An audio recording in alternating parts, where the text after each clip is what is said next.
नमस्कार, मैं हूं आपके साथ मयंक। आज 27 तारीख है। पिछले 12 घंटों के अंदर ईरान और अमेरिका के बीच जंगी हालात पर क्या अपडेट है, हॉर्मूज में क्या हालात हैं, तेहरान में क्या हालात हैं और अब अगला कदम अमेरिका इजराइल की तरफ से क्या होने जा रहा है, इससे जुड़ी सारी खबरें मैं आपको दिखाऊंगा।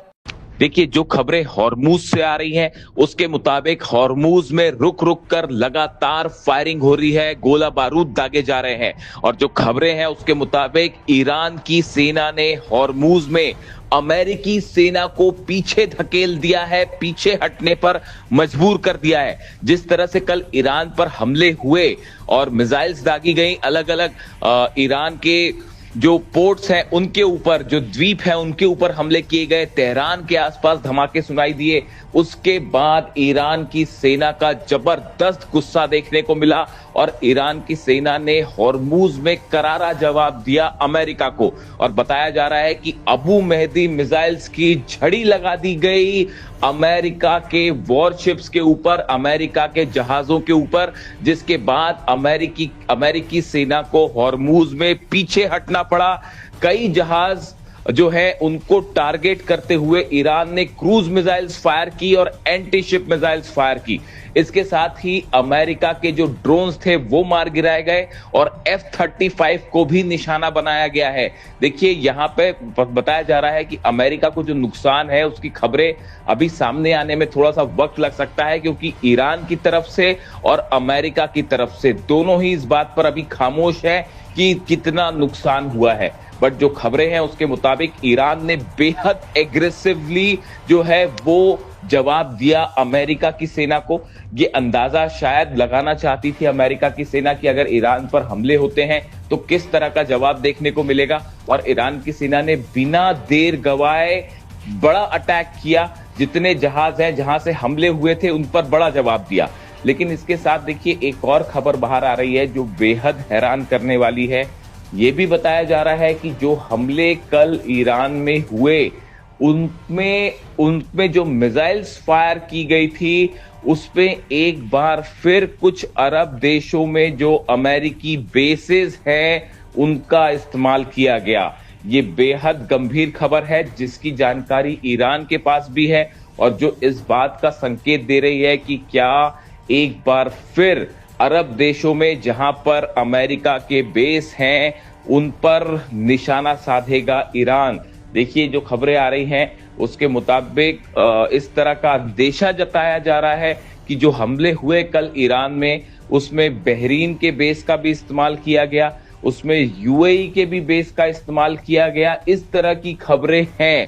हालांकि इसकी अभी कोई पुष्टि नहीं हुई है, ईरान ने भी कुछ नहीं कहा है, लेकिन इस तरह की जानकारियां सामने आ रही हैं जो इस ओर इशारा कर रही हैं कि पूरा मिडिल ईस्ट एक बार फिर बड़ी जंग की तरफ धकेला जा सकता है। देखिए, कल दो बड़ी अहम घटनाएं हुई हैं जिन्होंने इस पूरे मामले में ये संकेत दिए हैं कि एक बहुत बड़ी जंग की शुरुआत होने जा रही है।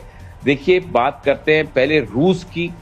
बताया ही जा रहा है कि रूस के विदेश मंत्री लावरोव ने मार्को रूबियो अमेरिका के विदेश मंत्री से फोन पर बात की और ये साफ साफ लहजे में कह दिया है, साफ संदेश दे दिया है कि अमेरिका के जितने नागरिक हैं, जो एम्बेसीज हैं, उनको कीव में खाली कर दीजिए, यूक्रेन छोड़ के चले जाइए, क्योंकि यूक्रेन पर अब रूस अब तक का सबसे बड़ा हमला करने जा रहा है। देखिए, बताया जा रहा है जिस तरह से हमले हुए रूस के ऊपर, खासकर लुहांस्क में जहां पे बच्चों को निशाना बनाया गया, ये बिल्कुल वैसा ही था जैसे ईरान में मिनाब में छोटी छोटी बच्चियों पर हमला किया गया। इस बात से बेहद नाराज पुतिन ने पिछले 3 दिनों के अंदर 5 तरह की अलग अलग मिसाइल्स फायर की हैं, न्यूक्लियर मिसाइल्स भी जिसमें शामिल हैं, जो कि कीव पर बरस रही हैं, यूक्रेन पर बरस रही हैं। और अब पुतिन ने फैसला किया है कि अब पूरी तरह से यूक्रेन पर एक बड़ा हमला करके यूक्रेन को घुटनों पर लाया जाएगा। और इसी तरह से देखिए, एक तरफ तो रूस का गुस्सा भयंकर देखने को मिल रहा है, दूसरी तरफ ईरान के सुप्रीम लीडर मुस्तफा खामेनी की तरफ से कल बयान आए जो बेहद गुस्से में है और उन्होंने ये बात कही कि पूरी तरह से इजराइल को खत्म कर देंगे। उन्होंने कहा यह तय है कि अब इजराइल का अंत करीब आ चुका है। ये हज के मौके पर उनका संदेश आया, ईद के ठीक पहले उनका संदेश आया और उन्होंने ये साफ साफ कह दिया कि एक बात तय है कि अब इजराइल का अंत करीब है। मुस्तफा खामेनी की तरफ से यह भी संदेश दिया गया है कि ईरान पर किसी भी तरह हमले का करारा जवाब दिया जाएगा और ऐसा जवाब दिया जाएगा जो दुश्मन को हमेशा के लिए एक बड़ा सबक होगा। देखिए, ईरान की तरफ से लगातार ये बात कही जा रही है कि ईरान इस बार एक बड़ा सरप्राइज दे सकता है, ऐसे हथियारों का इस्तेमाल कर सकता है जो पहले नहीं किए गए। ये एक बहुत बड़ा संकेत माना जा रहा है, बार बार इस तरह के बयान सामने आना कि क्या ईरान की तरफ से अब कोई ऐसा हमला होने जा रहा है जो शायद एक बहुत बड़ा विध्वंस का रूप ले सकता है। देखिए, जो खबरें हैं उसके मुताबिक इजराइल ने बड़े हमले की तैयारी कर रखी है और शायद सिर्फ नेतन्याहू के एक इशारे का इंतजार है। और अब ये माना जा रहा है कल जिस तरह से हमले हुए और इसकी एक बड़ी वजह ये मानी जा रही है कि एक बड़ी लॉबी है जो कि किसी तरह से नहीं चाहती कि ईरान और अमेरिका के बीच में किसी तरह की कोई डील हो। देखिए, कल इस तरह की भी खबरें थी कि तेल की कीमतें जो हैं वो गिरनी शुरू हो गई थी इस खबर के बाद कि अमेरिका और ईरान में डील हो रही है। लेकिन जैसे ही स्ट्राइक हुई उसके बाद अंतर्राष्ट्रीय बाजार में तेल की कीमतें फिर बढ़ने लगी, जिसके बाद ये सवाल उठने लगे कि क्या तेल की कीमतों को मैनेज करने के लिए, शेयर बाजार को मैनेज करने के लिए इस तरह के हमले हो रहे हैं। ये एक बड़ा सवाल है। दूसरा सवाल, कई एक्सपर्ट्स ये अंदेशा जता रहे हैं कि ईरान पर एक फाइनल हमले के पहले ये हमला किया गया था, ये देखने के लिए कि ईरान कितने बड़े स्तर पर रिटेलिएट करता है, क्या जवाब देता है। यानी एक बड़ी जंग का ट्रेलर था जो कल हुआ और उसके बाद अब जबरदस्त तनाव है हॉर्मुज में। 1500 से ज्यादा जहाज फंसे हुए हैं और अब ईरान ने पूरे हॉर्मुज का कंट्रोल अपने हाथ में ले लिया है और ये बात साफ कर दी है कि बिना ईरान की सेना के परमिशन के अब एक भी जहाज हॉर्मुज से नहीं निकलेगा। यानी कुल मिला के हॉर्मुज में हालात बेहद तनावपूर्ण हैं। चीन ने जिस तरह से हमले किए अमेरिका ने, उसकी चीन ने सख्त निंदा की है और चीन की तरफ से चेतावनी आई है कि इस तरह से सीज फायर का उल्लंघन पूरे मिडिल ईस्ट को एक बड़ी जंग की ओर धकेल देगा। दूसरी तरफ यूनाइटेड नेशंस में रूस के जो राजदूत है उनकी तरफ से बयान आया, उन्होंने खुलकर ईरान का साथ दिया है और ये कहा कि बार बार पश्चिमी देश जो सीज फायर का उल्लंघन कर रहे हैं, नियमों का उल्लंघन कर रहे हैं, ये एक बहुत बड़े हादसे का, दुर्घटना का कारण बन सकता है।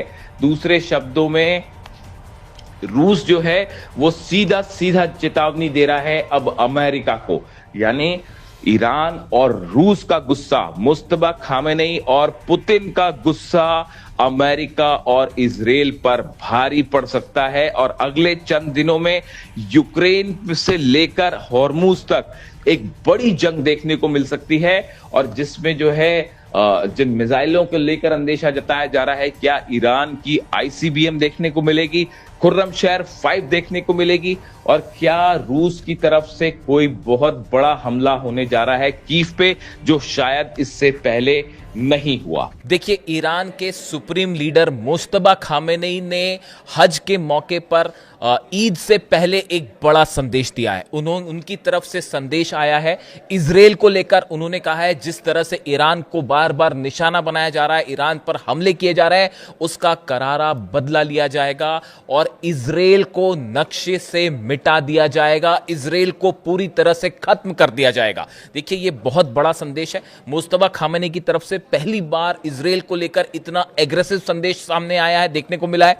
इसके साथ ही मुस्तफा खामेनेई ने बताया जा रहा है अमेरिका को लेकर क्या नीति होगी ईरान की, यह भी साफ कर दिया है। मुस्तफा खामेनेई के सोर्सेस से ये खबरें आ रही हैं, उन्होंने ये साफ कर दिया है कि मिडिल ईस्ट से अमेरिका की सेना को पूरी तरह बाहर जाना होगा। जितने अमेरिकन बेस हैं उन्हें बंद करना होगा, उन्हें खाली करना होगा और जब तक मिडिल ईस्ट से अमेरिकन फोर्सेस बाहर नहीं जाती तब तक ईरान का लक्ष्य पूरा नहीं होगा।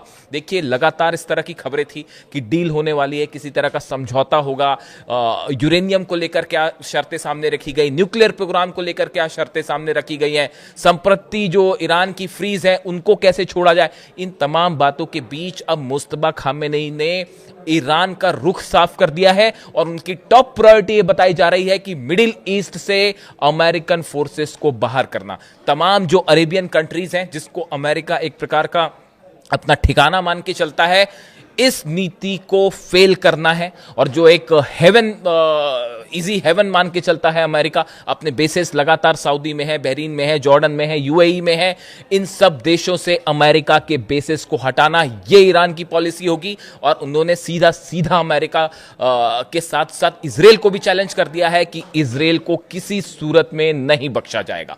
ये एक बड़ा मेजर शिफ्ट माना जा रहा है, खास तौर पर अमेरिका के बेसिस को लेकर। अब ये ईरान की नीति का हिस्सा होगा। तो देखिए, हालात 24 घंटे के, पिछले 12 घंटे के खास तौर पर जो थे मैंने आपके सामने रखे। जो भी बड़ा अपडेट होगा मैं आप तक फौरन पहुंचाऊंगा। वीडियो कैसा लगा कमेंट करके जरूर बताइए। Thank you so much.